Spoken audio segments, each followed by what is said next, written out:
అధికారంలోకి వచ్చినటువంటి ప్రజాపాలన లేకపోతే మార్పు పేరిట అధికారంలోకి వచ్చినటువంటి కాంగ్రెస్ పార్టీ ఏడాది పరిపాలన పూర్తి చేసుకుంది. ఎట్లా అనిపిస్తుంది అన్న? ఏముందన్నా అంతా చెప్పుకోవడానికే తప్ప చూసుకోవడానికి ఏం లేదన్నట్టు ఒక సామెత ఉంటుంది మన తెలంగాణలో. గట్టనే అవపడుతుంది ఇది కూడా. అంతేనా? మార్పు ఏం కనిపించట్లేదా? మార్పు కనిపిస్తుంది. నమ్మి మోసగాళ్ళ చేతికి మన ఇంటి గుట్టు అప్పచెప్పి మన ఇంటి తాళాలు అప్పచెప్తే మళ్ళీ తిరిగి వచ్చేసరికి ఇల్లంతా గుల్లా చేసిన సామెత ఒకటి ఉంటుంది కదా, ఆ మార్పే అవపడుతుంది తప్ప వేరే ఇంకేం అవపడుతుంది.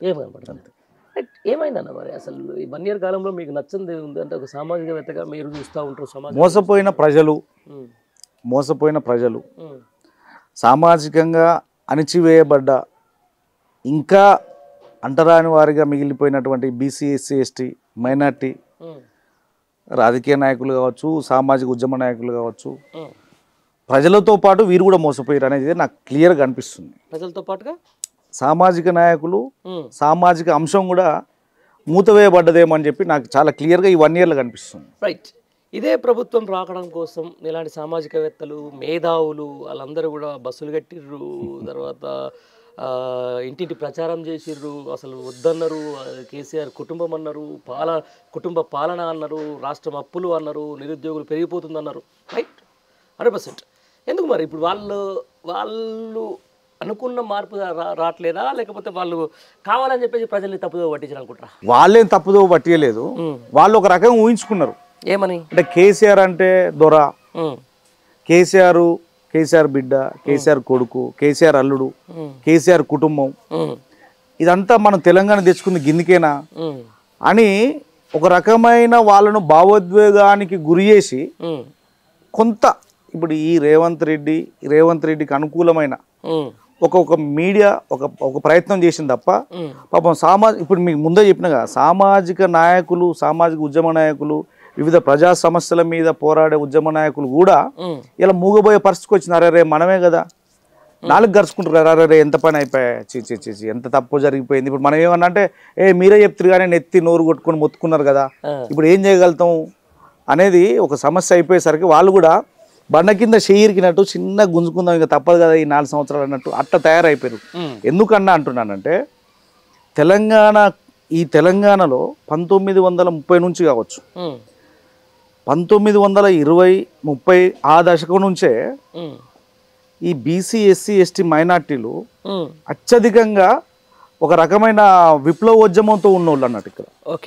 ఆ రోజు సాయుధ రైతాంగ పోరాటం కావచ్చు, తర్వాత రజాకార్ల పోరాటం కావచ్చు, తర్వాత ప్రత్యేక తెలంగాణ తొలి దశ కావచ్చు, మొన్నటి మలి దశ కావచ్చు, నాన్ మూలికి ఉద్యమం కావచ్చు, ఎక్కడ చూసుకున్నా కూడా ఈ బీసీ నాయకత్వంలో, ఎస్సీ నాయకత్వంలో, ఎస్టీ మైనార్టీల నాయకత్వంలోనే అనేక రకాల ఉద్యమాలు నడిచినాయి. ఇక్కడ ఇది జరిగిన తర్వాత మనకు ప్రత్యేక తెలంగాణ ఉద్యమం వచ్చిన తర్వాత అందరూ కేసీఆర్ తెలంగాణ మూవ్మెంట్ తీసుకొచ్చిన తర్వాతనే ప్రజల్లో విస్తృత చర్చ రావడం, చైతన్యం రావడం, అనేక రకాల సామాజిక కోణంలో ఉన్నటువంటి నాయకుల చేతిలో కూడా తెలంగాణ అంశం రావడం, పార్టీలు రావడం, అందరితో జై తెలంగాణ అనిపించిన చరిత్ర కేసీఆర్ గారికి ఉన్నది. ఆయనను ఒక దొరగా చిత్రీకరించారు తప్ప జనరల్గా నా దృష్టిలో కేసీఆర్ దొర కాదు. కేసీఆర్కు దొర అనే ఆ మాటకు సంబంధం లేదు. దానికి స్పష్టంగా మీకు చెప్పగలుగుతా. ఎందుకనంటే అసలు దొర అంటే రేవంత్ రెడ్డి అన్యాయులే. కుటుంబం అంటే రేవంత్ రెడ్డి కుటుంబ పాలన ఇప్పుడు ప్రజెంట్ మనం చూస్తున్నది అదే అన్నారు కదా. నేను అదే అడగబోతున్నా. కుటుంబ పాలన అన్నారు, అసలు రాష్ట్రం అప్పులు అన్నారు. ఈరోజు కుటుంబ పాలనకు సంబంధించి అసలు కాంగ్రెస్ నేపథ్యమే కుటుంబ పాలన కదా. కాంగ్రెస్ నేపథ్యం కుటుంబ పాలన కావచ్చు అన్న, మరి ఎస్పెషల్లీ రేవంత్ రెడ్డి ఘోరం కదా. నేను అదే చెప్పబోతున్నా ప్రవీణ్ బ్రదర్. నేను ఏమంటున్నా అంటే కుటుంబ పాలనకు సంబంధించిన దాని మీద ఈరోజు తెలంగాణ రాష్ట్రంలో ఇంటికి ఒక 2 ఎమ్మెల్యేలు ఉంటారు, 3 కొడుకు ఎంపీ ఉంటాడు, తండ్రి ఎమ్మెల్యే ఉంటాడు, ఆ తర్వాత పెదనాయన ఎమ్మెల్యే ఉంటారు. చూస్తున్నాం సరే. ఇదివరకు ఒక ఫ్యామిలీకి కావచ్చు, ఒక 4 కావచ్చు, ఒక 6 కావచ్చు, కానీ ఇప్పుడు 40 కుటుంబాలలో 2 అయిపోయారు కదా. ఇదంతా మనం పక్కన ప్రజాప్రతినిధులు మీరు అన్నట్టు ప్రజాప్రతినిధులు ఉండడం వేరు. ఇప్పుడు రేవంత్ రెడ్డి కుటుంబంలో ఎవరు ప్రజాప్రతినిధులు ఉన్నారన్న? ఒక్కడే కదా. కానీ మిగిలిన వాళ్ళు అందరి చేతిలో రాష్ట్రం ఎందుకు ఉండాలి? సరే మీరు అన్నట్టు కేటీఆర్, కవిత, హరీష్ రావు వాళ్ళు ప్రజాప్రతినిధులు గెలిచినారు, ఎంపీలు గెలిచినారు, ఎమ్మెల్యేలు గెలిచినారు, ఎమ్మెల్సీ అయినారు, అదొక భాగం. కానీ ఇప్పుడు రేవంత్ రెడ్డి కుటుంబంలో ఎవరు వార్డు మెంబర్ గెలిచిన వాళ్ళు ఉన్నారా? ఈయన తప్ప. కానీ తెలంగాణ యావత్తు మినిమం ఒక వార్డు మెంబర్ సర్పంచ్గా గెలవని వాళ్ళ కుటుంబం చేతిలో బందీ కావడం ఏంది? ఇది కదా అసలు కుటుంబ పాలన అంటే. ప్రజల చేత ఎన్నుకోబడ్డ ప్రజాప్రతినిధులు ఎవరైనా కావచ్చు, డైరెక్ట్ ప్రజల చేత ఎన్నుకోబడ్డారు వాళ్ళు. కేసీఆర్ కుటుంబం అని చెప్పి రాలే, ప్రజల చేత ఎన్నుకోబడ్డారు కాబట్టి వాళ్ళను కుటుంబం లెక్క నేను అనుకుంటున్నా. కానీ ఇక్కడ ఎవరు? మీరు తప్ప, ఈ పెద్ద మనిషి తప్ప వాళ్ళ కుటుంబంలో ఎవరు వార్డు మెంబర్ గెలిచారు? మినిమం వాళ్ళ కుటుంబం చేతిలో, వాళ్ళ అన్నల చేతిలో, వాళ్ళ బ్రదర్ చేతిలో ఎందుకు ఉండాలి రాష్ట్రం? వాళ్ళ అల్లుని చేతిలో, వాళ్ళ బామ్మర్ది చేతిలో, ఎస్పెషల్ వాళ్ళ అన్నదమ్ముల చేతిలో ఎందుకు ఉండాలి రాష్ట్రం? వాళ్ళు ఈ 5గురేనా?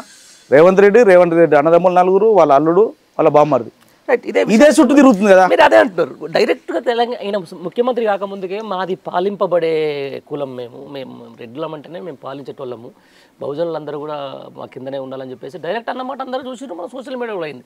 ఆయన కూడా రేవంత్ రెడ్డి నమ్మింది కదా. మరి మీలాంటి సామాజికవేత్తలు వీళ్ళందరూ కూడా అటువైపే ఓటేయమని చెప్పారు కదా. మరి నేనేమంటున్నా అంటే కేసీఆర్ను నిజమైన దొర అనుకొని భ్రమ కల్పించినటువంటి ఈ రేవంత్ రెడ్డి, ఈయన ముఖ్యమంత్రి కాకముందుకే పిసిసి అధ్యక్షుని స్థానంలో ఉండే ఎలక్షన్ క్యాంపెయినింగ్ కంటే ముందే ఇట్లా బరాబర్ ఇంటర్వ్యూ తీసుకుంటూనే చలో మాది పటేల్, మాది అసలు దొరల రాచరికమైనది మాది, మా ఇంటి ముందు నుంచి ఈ బీసీలు కానీ ఎస్సీలు కానీ ఈ లెవెలన అణగారిన వర్గాలు పోవాలంటే చెప్పులు చేతులు పట్టుకుని పోయేటోళ్ళు, దించి నడుము వంచి పోయేటోళ్ళు, అటువంటి వ్యవస్థ మాది అని చెప్పిన ఈయనే బీసీలకు రాజ్యాధికారం చేత కాదు, వాళ్ళు రాజ్యాధికారం చేయలేరు, వాళ్లకు పాలించే హక్కు లేదు, పాలిస్తే కేసీఆర్ కుటుంబం ఆ వెలమలన్నా లేకపోతే రెడ్డిలుగా మేమన్నా, ఇది మిగిలిన ఈ బీసీలకు ఎస్సీలకు వీళ్ళకి ఎక్కడదే అన్న మనిషినే ఈ పెద్ద మనిషి.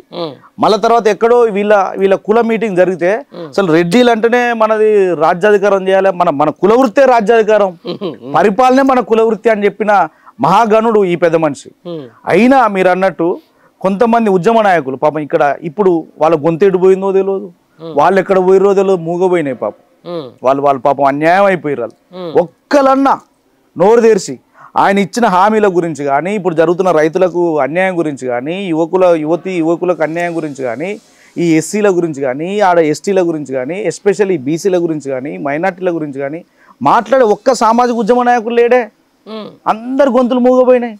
ఒకరొకరు పేరు చెప్పి మోసం చేస్తున్న ఏకైక నాయకుడు రేవంత్ రెడ్డి మన రాష్ట్రంలో. పేరు చెప్పి మరి మోసం చేస్తున్న నాయకుడు, అంతేనా? పేరు చెప్పి మరి